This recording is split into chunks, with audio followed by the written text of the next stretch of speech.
Every week we are lots of people arrested for committing all sorts of crimes, but this week we're taking a closer look at those doing the arresting. Last year, at least 22 Corpus Christi police officers were disciplined internally for a variety of offenses. 6 of them involved more than just a simple letter of reprimand, and we're highlighting the worst case tonight. It's a story you'll only see on Action 10.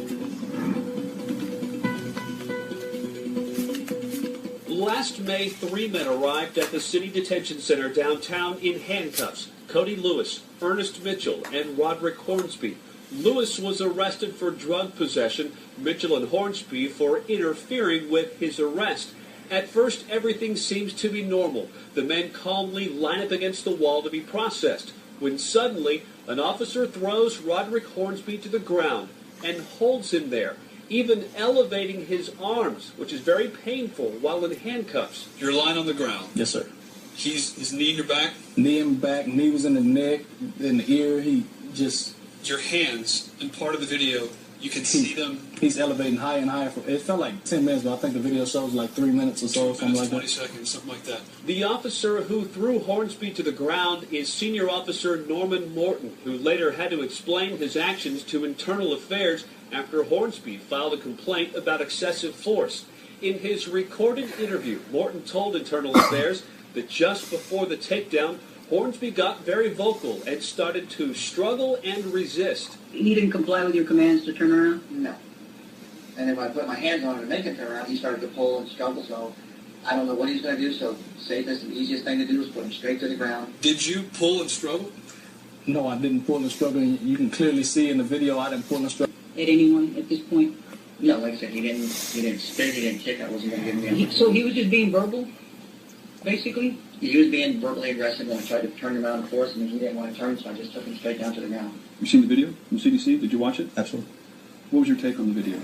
Well, it's pretty obvious I didn't like it. Chief Floyd Simpson says although a handcuffed prisoner can still hurt an officer very badly, it's clear that excessive force was used in this situation.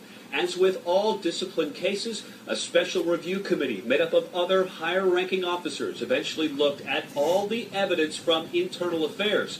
They recommended Morton be terminated for using excessive force, providing false statements on a police report, and lying to Internal Affairs.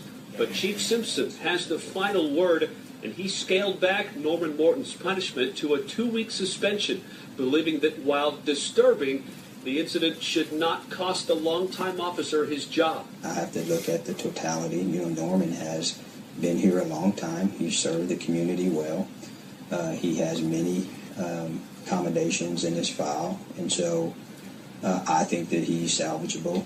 Obviously, I didn't terminate. He's salvageable, and I think that he can go on and continue to serve the public well, just as he's done for many, many years. Hornsby couldn't believe Morton wasn't fired and worries the same thing will happen to him or someone else again. How has this affected your opinion of CCPD? And every time I see a cop, I think about this man here. Chief Simpson says this incident is not an example of what CCPD stands for and won't be tolerated. Did he exhibit misconduct in this particular situation? Yeah. Did I act on it? Yes. Was my discipline to him appropriate? We'll see. Well, the chief said, we'll see, because Officer Morton has appealed his punishment, and that process is still ongoing. Roderick Hornsby has already retained an attorney who told me they are just about to file a lawsuit against the city. By the way, the charges against Hornsby were dropped. The other 2 officers in the room at the CDC that night were also issued letters of reprimand for not stepping in or saying anything about it to anyone afterward. We were unable to find out what happened to the CDC employees who also did nothing.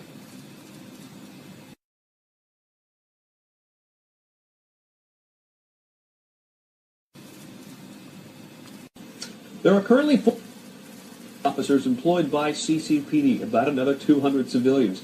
By far the majority are never involved in confirmed cases of misconduct, but every year a few find themselves on the opposite end of an interrogation table.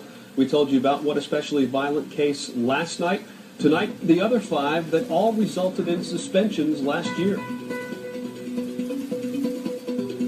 Senior Officer Matthew Morrow was suspended for a day last year for accidentally leaving his AR-15 patrol rifle on the back of his trunk while unloading his equipment in CCPD's parking lot downtown. Investigators believe it was out of the open for about 10 minutes before a civilian employee noticed it. The next case involves the Whataburger at SPID in Nile. Officer David Saldana was dispatched to a domestic disturbance, but initially he refused to respond, saying he was taking a meal break instead. Today we have a disturbance pending 63-4 Baltic. I'm waiting for another unit. Careful, I'll be out of Whataburger now. You're not clear, Bravo 234, until another unit gets clear. Well, 330, is that a priority one call? Negative. It's not. It's party 2, but yours not clear. Careful, I'll be out of Whataburger now. At least one other officer who heard that exchange actually called dispatch to share his thoughts. I'm just trying to let you know that all of us heard that, so, we don't support that, okay? Saldana later told Internal Affairs he was feeling sick and needed food. He was eventually handed a 2-day suspension for not responding and for lying to Internal Affairs. The committee of officers reviewing his case said the significant delay in the police response of over 6 minutes involving a call of domestic violence could have had tragic results. We have an update on Officer 330 and what he is doing these days. He released. Another officer was suspended for a confrontation during a dodgeball tournament at Dewey's Beer Garden on Rodfield Road. Officer Eric Smith, who admitted to drinking for several hours, thought a man in the crowd made a derogatory comment about police. That man told Internal Affairs that Smith grabbed him by his head and shoved his head into Officer Smith's crotch area and later slapped him across the face. Smith denied there was any physical contact, but said he was intoxicated and drove home afterward. For everything, he accepted a 2-day suspension and agreed to seek counseling. In June of last year, there was a hit and run here on Alameda near Robert. Photos from that night show a utility pole was snapped in two. AEP's damage was about $3,000. Officers at the scene found a license plate and traced it back to this heavily damaged truck parked at an apartment complex nearby. The truck belonged to Officer Robert Mayorga, Jr., who was nowhere to be found and didn't return phone calls until the next day. According to the Internal Affairs reports, Mayorga admitted to drinking in the hours leading up to the wreck, but did not admit to being intoxicated. Along with receiving 2 traffic citations, he also got a 2-day suspension. We have an update.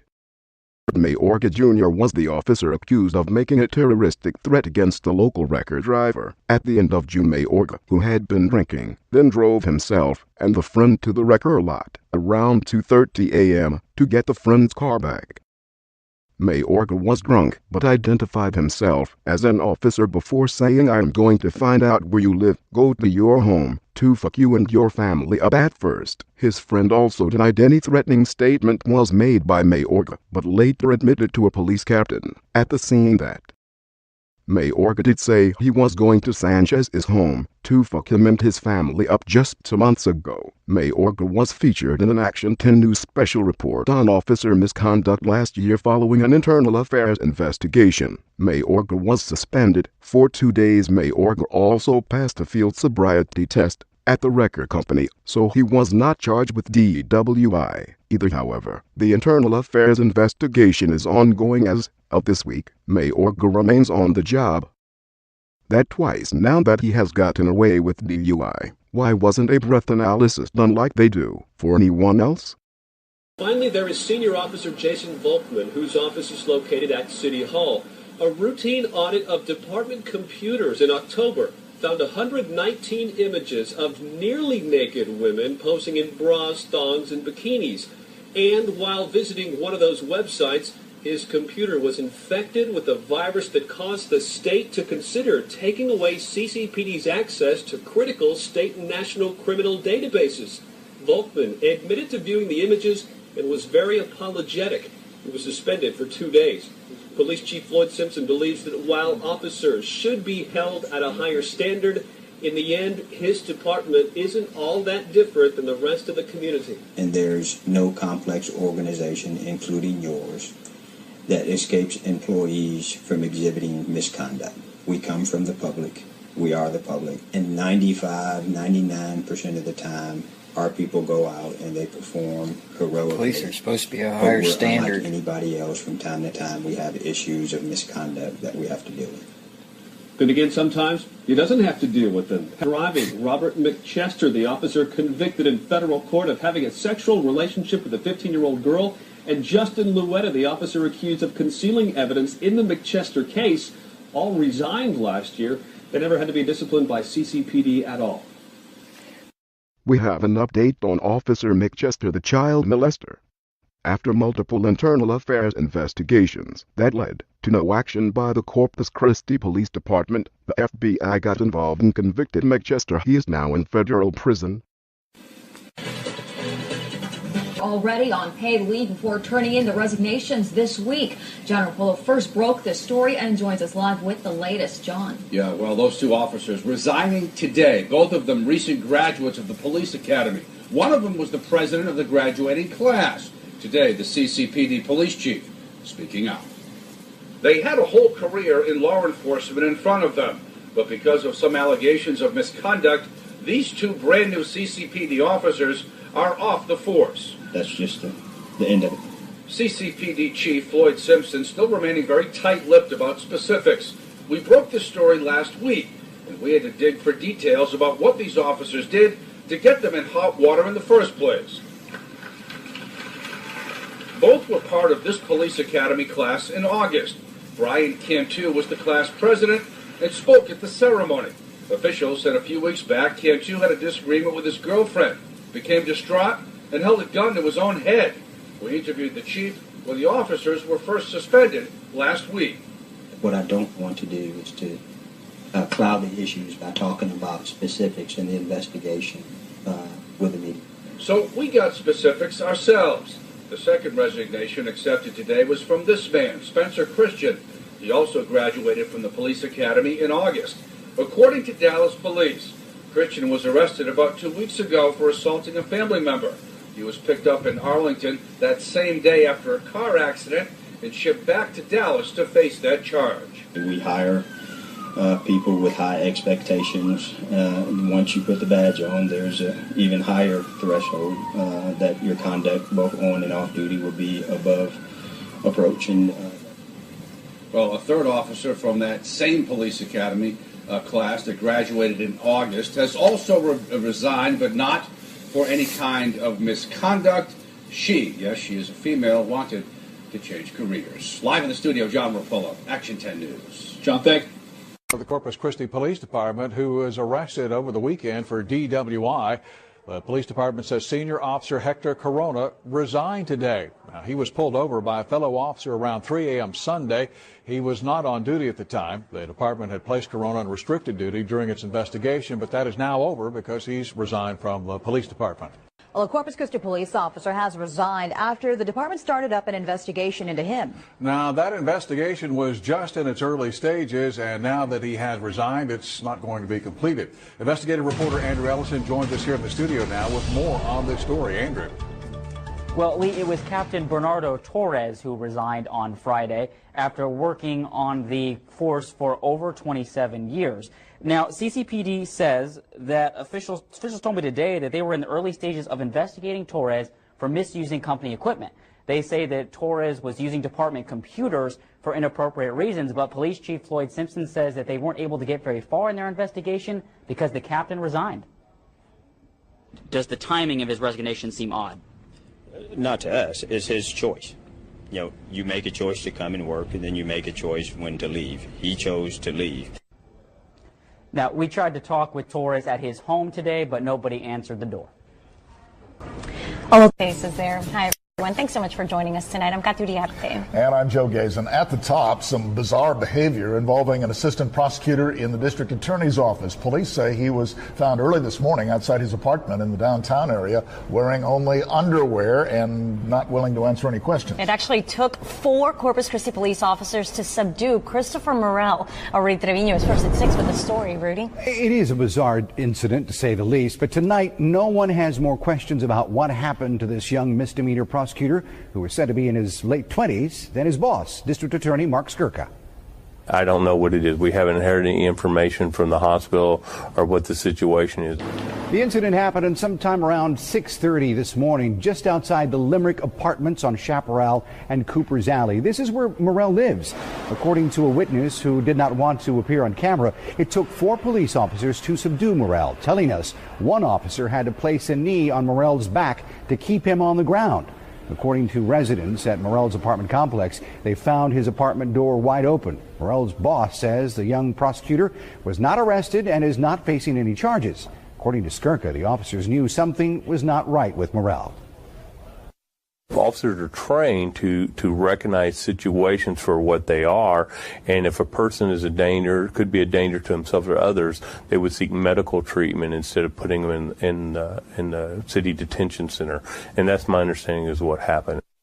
Now, the young prosecutor, who has only been working in the DA's office for about 4 to 6 months, was transported to Spahn Memorial for evaluation. No word of alcohol or drugs may have been involved. Joe, got you? Just bizarre. Yeah. It is. All right, Rudy, thank you.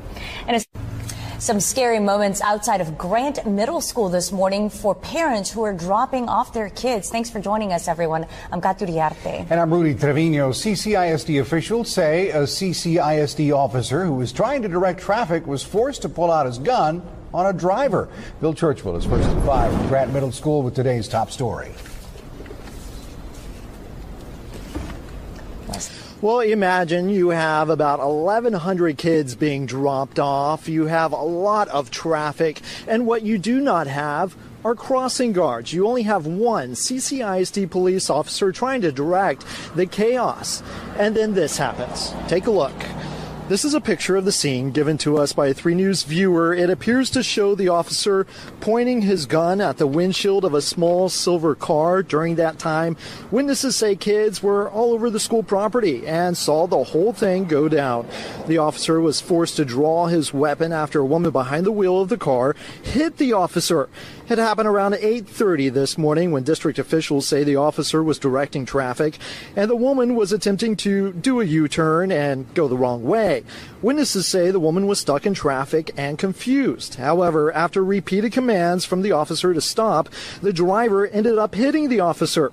31-year-old Misty Rojas, who also goes by the name of Melissa, was cuffed and taken into custody for assault on a public servant. Now, we spoke with one witness who actually took up for the driver. He was standing in front of the car telling her to back up, and she couldn't because, she was going to hit the curb. So he kept telling her back up, back up. She wouldn't do it, so he pulled his gun out on her, which forced her to edge back and hit the curb, and he just sat there with his gun out. Now, I spoke with CCISD police chief by phone who said his officer acted appropriately and that he has an obligation to prevent a person from causing harm to himself or anyone else. The officer, whose name has not been released, will be okay. He was checked out and he will be on light duty for a few days. But back out here live, a letter actually went home with students this afternoon letting parents know about the incident and actually has some do's and don'ts. What's expected from parents when they pick up and drop off their kids. Reporting live tonight, Bill Churchwell, 3 News. Now back to you. Bill, thanks a lot for that report. Amazing. Story is first at 6. 5 police officers involved in the confrontation at airline near Cimarron were put on paid administrative leave as a matter of routine, but they are all said to be back on duty tonight. Reports show the man was being questioned for riding his bike the wrong way down airline, and they say he resisted arrest and that they were forced to use pepper spray and the taser weapon to subdue him. However, detectives continue to investigate the incident, and they say they'd like to talk to anyone who may have witnessed.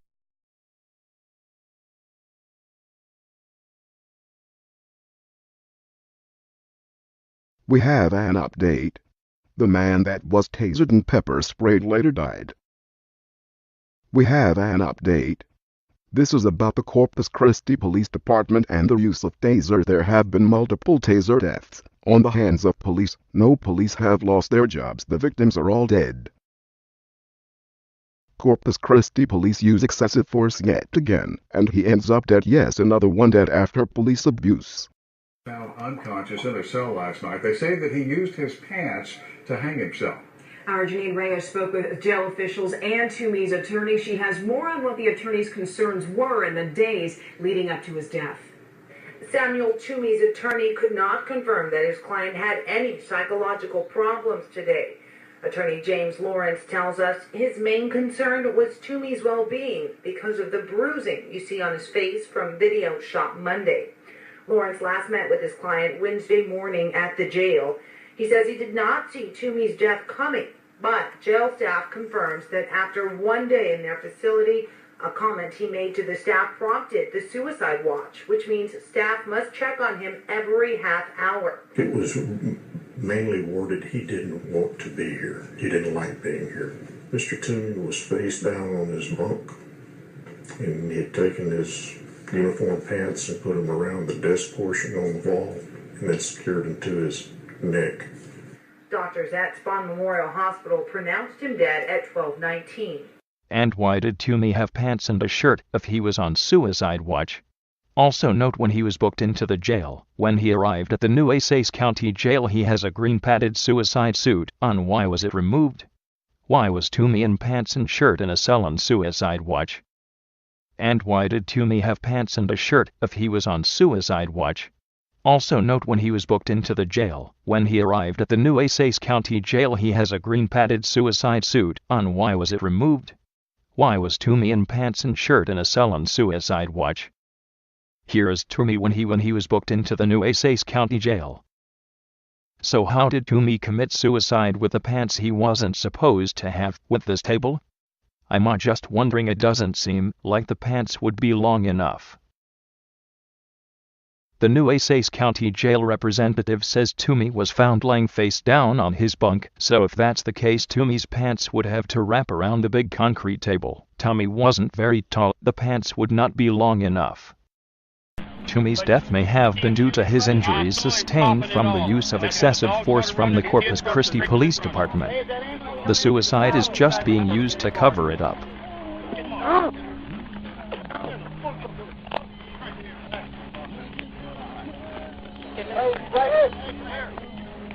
Toomey's may have died from a broken neck or brain injuries. Hopefully an FBI autopsy will be performed to find out the real cause of death. Thank you so much for joining us tonight. I'm Kat Uriarte. My partner, Joe Gazin, has the night off. Tonight, a bailiff for a local district court is himself in legal trouble after he and a female companion were charged with public lewdness. 60-year-old Dan Ramon Arispe and 54-year-old Diana Garza, a teller with a local bank, were arrested early Sunday morning at a Little League baseball park. Our Rudy Trevino has been covering the story all day for us and has the details. Rudy? Well, to quote unnamed members of law enforcement, if it had been anyone else, any private citizen, this arrest probably would not have made news. But when it involves a well-known bailiff for a district court, it is. And tonight, the judge, Dan Arispe, works for, says he is disappointed. He's been with the county and working in this court, or at least working in the courthouse since 1990. So he's very close. All the staff are very close. But again, as a law enforcement officer, you can't work here after you've been arrested. It's just, at least while the investigation's pending. We have an update. A Corpus Christi police officer took a plea deal on Monday for 90 days in jail and probation for molesting a 15-year-old girl last year. Julian Vasque, 47, pleaded guilty to 3 counts of indecency with a child by sexual contact, a second-degree felony. Corpus Christi cop Julian Vasquez, 47, gets 90 days jail in a plea deal for 3-count sexual indecency with child, and they call this justice. Hernandez allegedly shot and killed Armando Robledo. Hernandez shot Robledo twice, once in the neck and once in the chest. Hernandez was not disciplined in that incident according to officials, but CCPD confirmed Hernandez was fired from his job after the shooting for misconduct.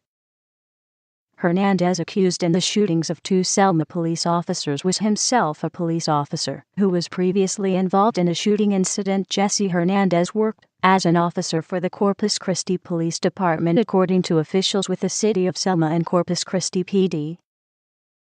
Hernandez, who shot San Antonio police officers, faces 2 counts of aggravated assault on a public servant, which could carry a sentence of 50 years in a San Antonio courtroom. We have an update. Here are enhanced versions of the Corpus Christi police using excessive force to beat our men while handcuffed on the ground.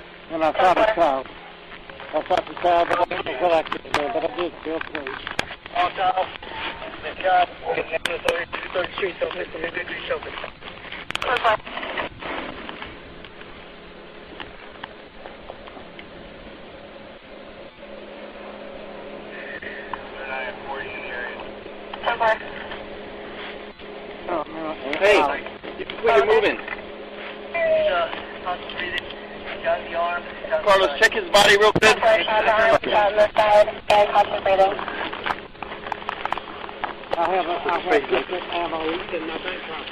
Bravo 325 is young child, 8 years old, shot in the stomach and the hand, and in the arm. Please, the medics here first. He's alive. That's all I got. I think he's ready. Where's your shotgun?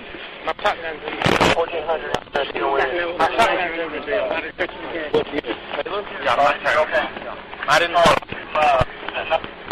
You're in the crime scene. I want you to he's right there on the table. But the face up, he don't. Alright, get him in that box. Get him on the vehicle. Come in here. Yes. Keep your hands down.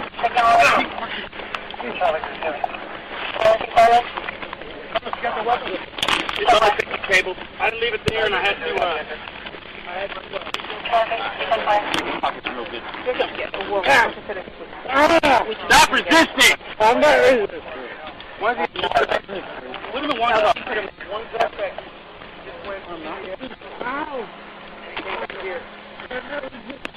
Did anybody see him actually? I heard. Okay, you did? Okay, we're going to try to identify everybody. If you did, go with him, sir, so we can get all the witnesses identified. My wife and I, we heard all the screaming. I thought it was blanks that he was shooting. It didn't even sound like a real gun, right? Okay. But did you see him shoot anybody? I saw him popping it off. And that's when the dog started running, the kids started screaming and running. Hey, is that ambulance coming in through the south? Put him in the car. Get him off.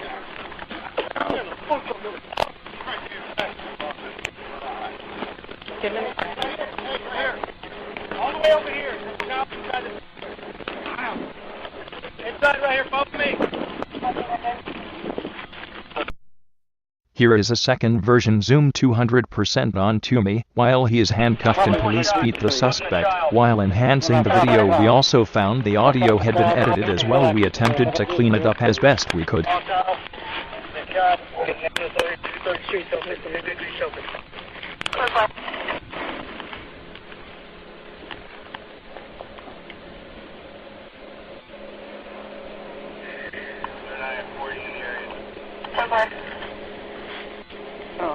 Hey, where you moving? Carlos, check his body real quick. Yeah,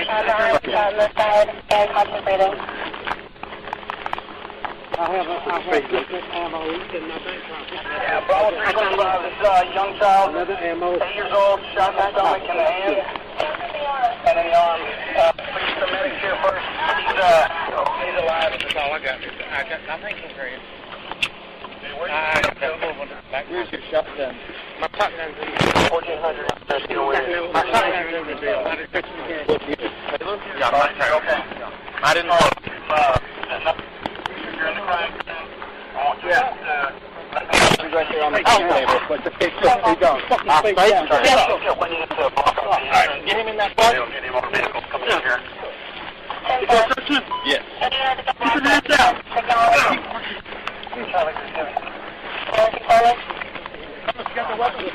It's on the picnic table. I didn't leave it there, and I had to.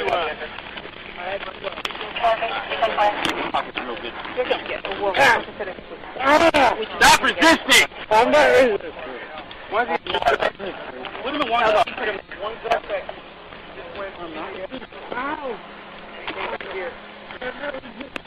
Did anybody see him actually? I heard afterwards. Okay, you did?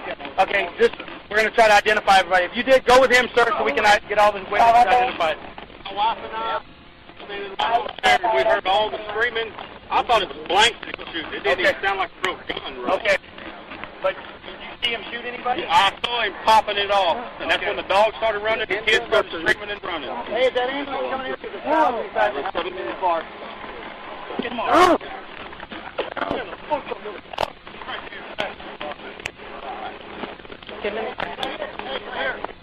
All the way over here.